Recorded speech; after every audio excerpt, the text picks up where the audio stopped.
Welcome to World Talk Radio. Thank you so much for taking the time to listen to us. We hope you really enjoyed this talk.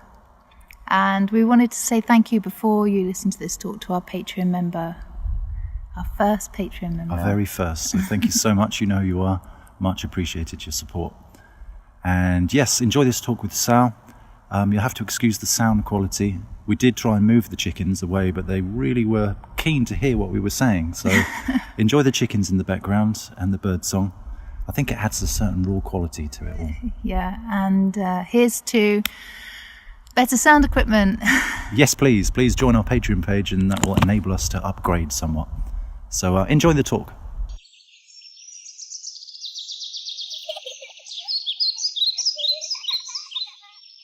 World Talk Radio.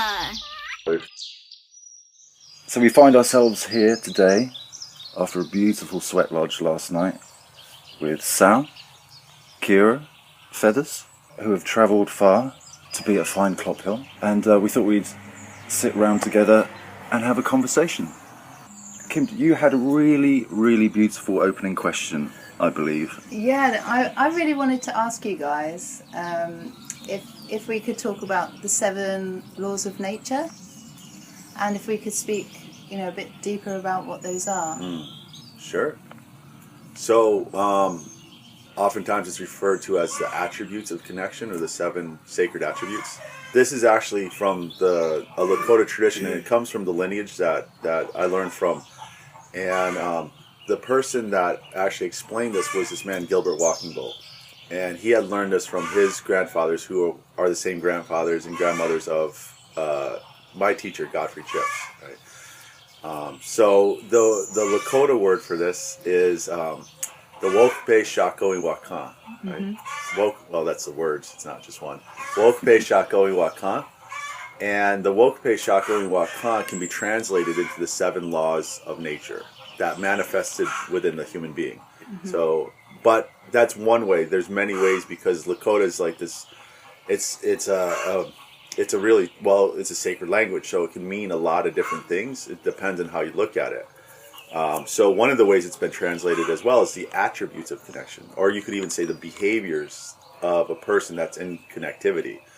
And the idea behind this, and it's more, of course, more than an idea, it's actually proven as neurobiology, that when a person has a certain level of connection in their life, ideally nature connection, but also human connection as well, that they start actually behaving in certain ways that we would generally say are really healthy and very positive, right? And the understanding that they've figured out through neurobiology is that human morality is not independent of connection. So that the more a person has connectivity in their life through interaction with nature, the different species, and having really a deep felt relationship with nature, then that actually develops our brain patterning into a way that actually makes us healthy and happy, makes us helpful in life, and it makes us essentially good people. So that's like a short version of an explanation around what this is about. But we could go through the 7 attributes, if that would be helpful, just to name them. And I think it's always a good thing to kind of put that and make the distinctions of what these are. And then we can explain that a little more. So the first attribute is translated usually to peace. Right? In Lakota, it's called Wawakwala. And it's, trying to translate this from Lakota into English, you lose a lot, right? But generally you could say it's a sense of peace, and that sense of peace and well-being and belonging, a sense of, stillness at your center, and a sense of balance within yourself and within your relationship to nature and others. So peace, and that's understood to be a core attribute. It's kind of like the cornerstone. If you develop that, then the other ones will come about even faster. And it totally relates to, techniques of mindfulness, meditation, these types of techniques that help us to be at a peaceful state. And then from that, if we're interacting with the world, we can actually interact with it better, or interacting with the inner world, outer or inner. So peace is one. The next one I usually refer to as love. right? And that in Lakota is wo chantoganake. And the literal translation of that is the drawer in your heart that you put things. That's what it means. That's love. Nice. Yeah. And in all of these attributes, when we say it, it's not just, people say, well, I have that because I have people, I have things in my heart, But it's not just that you have a few things, you have everything. You have love for everything, right? And so that love becomes a state of being. Peace becomes a state of being. Love becomes a state of being. So, wo chanto ganake, and you put everything in your heart, right? So you're connected to the whole creation through this heart space. The next one is wo unshila, which is generally translated to compassion or empathy. Sometimes people translate unshila as like having pity for things, but it's not the right way to look at it. That translation actually was given by the Jesuit missionaries that came to the Lakota people first. So unshila, pity. It's unshila. A nice description for unshila is like when a child is fussy, like a little baby, and it needs attention, and a mother holds that baby and swaddles that baby and rocks that baby and comforts that baby. That's unshila, right? So it's not pity, it's like a deep connection of love and caring, right?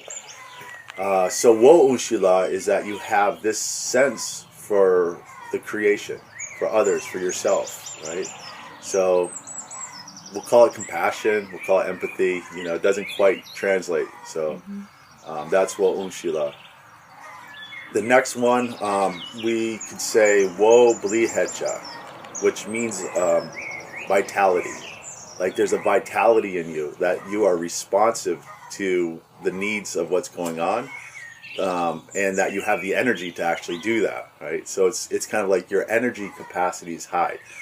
And what I like to look at it as is taking it back to the body, like a neurology. Like, so your nervous system is actually highly functional.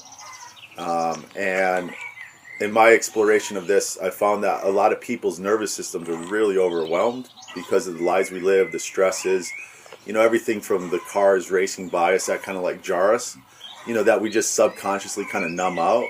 But our nervous systems are really impacted by a lot of things that we live with nowadays. And so our nervous systems are a bit overwhelmed, and that can be really exhausting, right?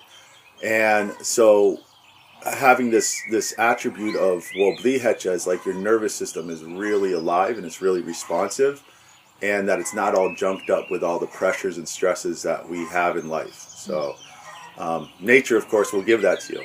And how that's expressed is like, when you need to move, you can move, right? When there's something that needs to be done, it can be done. And when you feel, like you truly feel, not you think you're feeling, you feel it, right? So the next one is wo. I'm gonna get this right. It's been a while since I said it. So wo wokie. And wo wokie is the attribute of being truly helpful, right? So actually, like having this whole capacity of love and empathy and peace and all of these qualities, and now you're going to put it into action, right? And one of the ways it's been translated is like, when you see what needs to be done, you do what needs to be done. You don't have to be told, you don't have to be asked, you don't have to be like pushed into it. You say, this is what needs to be done, and it's done. So it's now in action, it's in motion in a certain way that is actually truly helpful. And this qualifier of actually truly helpful has been put on this understanding because, a lot of people can try to embody this attribute, and it actually isn't truly helpful, right? Yeah. You say, well, I'm going to try to be helpful, and then you're like, actually, you're not truly helpful. Like, so within this attribute, there's an understanding, there's an awareness, right? People are being attentive to the situation in the biggest picture, and then out of that, they're being informed what needs to be done. So it's not that you're just taking action, and I'm sure we all know people like that, and we've all been people like that at times, right? we need to do something, and we go and we just like drive something forward, and then what ends up happening is like later you look back and like that was not a smart move, right? So we need to like step into this awareness, and then out of that awareness, then we can actually be truly helpful in taking action. So actually truly helpful. The next attribute is typically, the way I look at it anyways, is wozani. And wozani is a state of being in healing, and that we have parts to ourselves, right? This understanding says that we essentially have 4 parts or 4 consciousnesses within ourselves. So we think we're one person with one kind of like brain, and that's like the only thing that gets all the power and energy, but we actually have 4 consciousnesses: the heart, the mind, the body, and the spirit, right?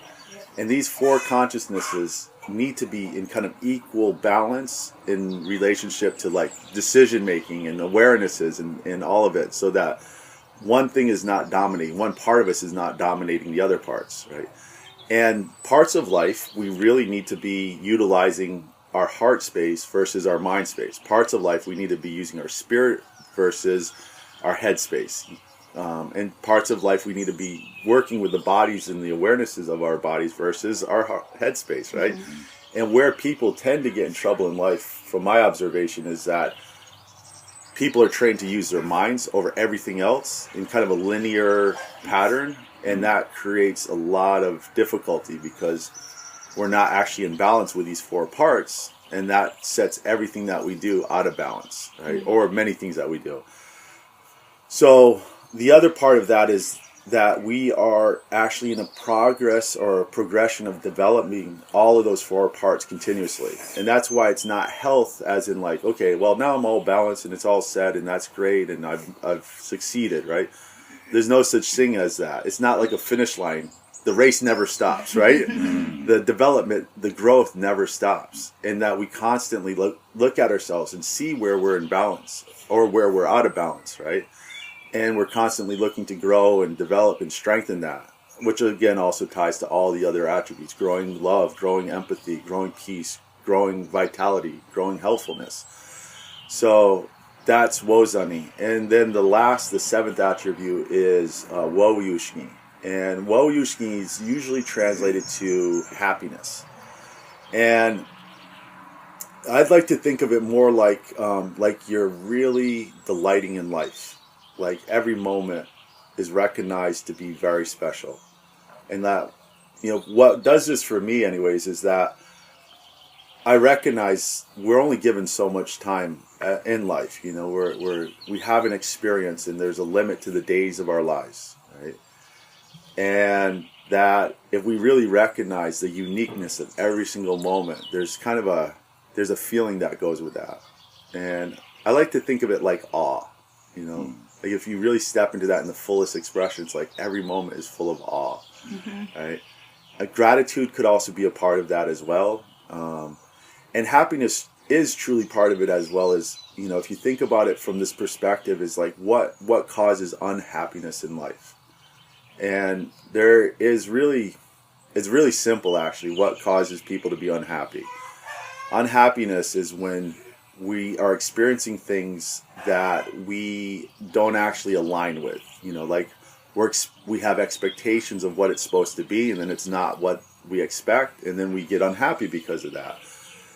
And so when we look at, well, if we're unhappy because of that, when are we happy? Well, we're happy when things work out. When what we're expecting and what we think should happen actually happens, and we're like, wow, yes, like I'm being rewarded, right? I'm so happy. And when it doesn't, it's like, oh, I'm being punished, which is kind of true, actually. It's kind of true, because if you think about it, if your beliefs and your kind of like your map of who you are isn't mapping or matching up with your conditions that you're living in life, then there's going to be this dissonance between the two, and that's going to make you unhappy. And when they match up, you're going to be happy. So when you look at that, you have to understand, like, there's a communication happening in this, and there's 2 opportunities to change something. Either you change something externally, taking actions that are actually truly helpful. So You could say, well, I'm not happy where I live. Well, what are you going to do about that, right? Okay, you can move. That would be one way. So you're changing an external condition. Or you can say, I'm not happy where I live. And that's actually my inner relationship and how I'm making meaning around the circumstances that's making me unhappy. So I'm going to change the way I look at it, right? So happiness is actually in our control, right? And we just have to know what way to approach it. And sometimes you have to. You have to change the external conditions. Sometimes you change the inner conditions. And that's happiness. So happiness in this way of looking at it is actually our responsibility. If we're not happy, guess who's at fault, right? And if we're happy, guess who is at fault, right? We get the reward and we get the punishment, and we are creating that. So in the bigger picture, how this ties to nature, of course, is, for those that have really deep, intimate relationships with nature, you tend to find they have more happiness in their life, because a lot of times nature will teach you that it's really about the inner world and about how you're making meaning or how you're relating to that circumstance. So, let's say, well, I don't like when it rains and I'm all wet in my debris hut, my shelter, or, whatever, my yurt, my teepee, like when you're closer to nature like that. Do I get mad at the rain, and do I get all upset and get angry and feel unhappy because of that? Sure, I could. But what good is it going to do? Right? I could just adjust that and celebrate that it's raining, and celebrate the sensations of this, celebrate what I'm experiencing. And yeah, maybe I should make some adjustments, like on the practical level of like getting a better shelter, or, like designing it a little, think it through a little more. And it's the same thing with like a sunny, hot day. Do I get mad because the sun's hot, or do I look at like, how am I actually approaching this and how am I working with this? So people in nature have a lot of experiences that reinforce that it's actually an inner perception versus the external conditions that is the critical part. So these 7 attributes, and I know I'm going on a while, but these 7 attributes are the kind of like, if someone's displaying these qualities, what that means is that they've built connection capacity, that they've had relationships with nature in different ways and people in different ways, that actually has changed the linkages within their mind, within their neurons, that is activating parts of them that are really helpful and really good. And people can try to be this, and it's good to do that, right? I'm not saying that there's anything wrong with that, because I think you have to you have to work towards it, and it's a continual process of working towards it. But when you really see it in action and you really see someone that's got it, there's no denying, like, that's the behavior, that's the conduct, that's the law of nature then manifesting into the human being. And it's undeniable when you see it. It's powerful. It draws people into, and the teachings that Gilbert shared about this is that the people that had these qualities were the leaders of the community, right? These, as he would say, these are the sitting bulls, these are the crazy horses, these are the ones that everyone would be like, that's where we need to go, that's who we need to be, and that's how leadership works as well. So it's the law of nature within the human being that then drives leadership forward. And it gives us a guide to say, okay, here's a form that we can look at, and this is what we need to develop within ourselves, and ideally, of course, within our children, so that our children can be healthy, happy, and, the next generations of leaders into the future. There you go.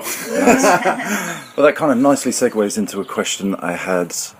You were talking about people that have this closer connection to nature and have these experiences which change their perceptions of the world.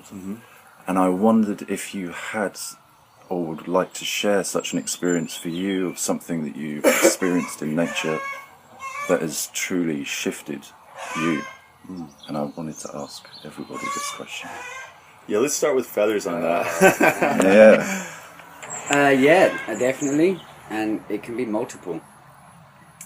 In terms of reaching this kind of, in comparison with the 7 sacred attributes, and moving towards them, using nature as a really easy aspect to access those in oneself.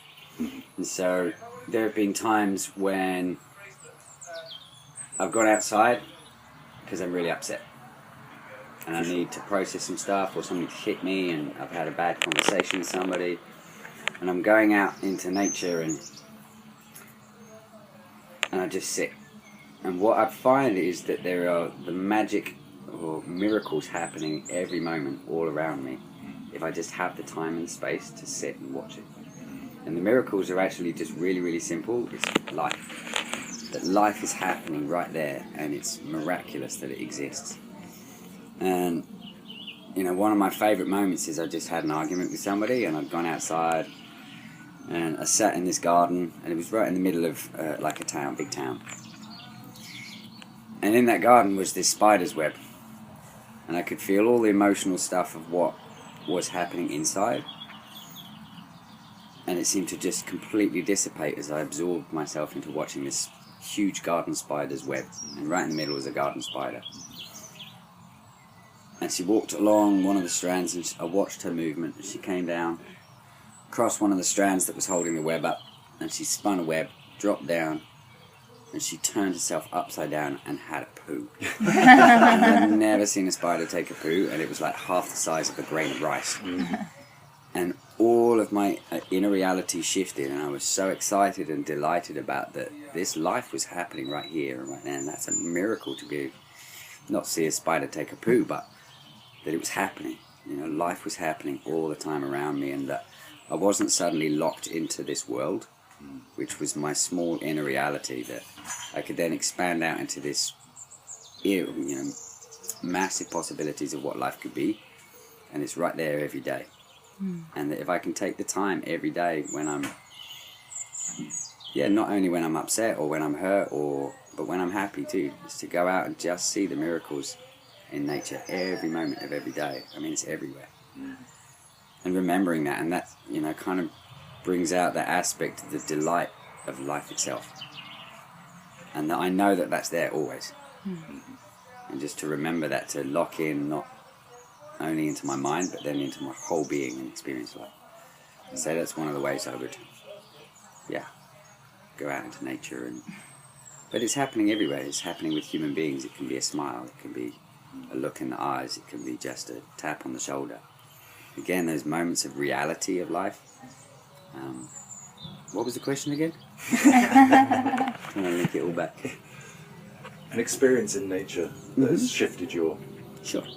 So that, I think that can happen at any moment, but if we're awake to it, we have to come out. I feel we have to come out of this inner locked-in world, which is a made-up reality because it's all in my head. It's a bunch of stories. To actually sit and just go, what's real right here?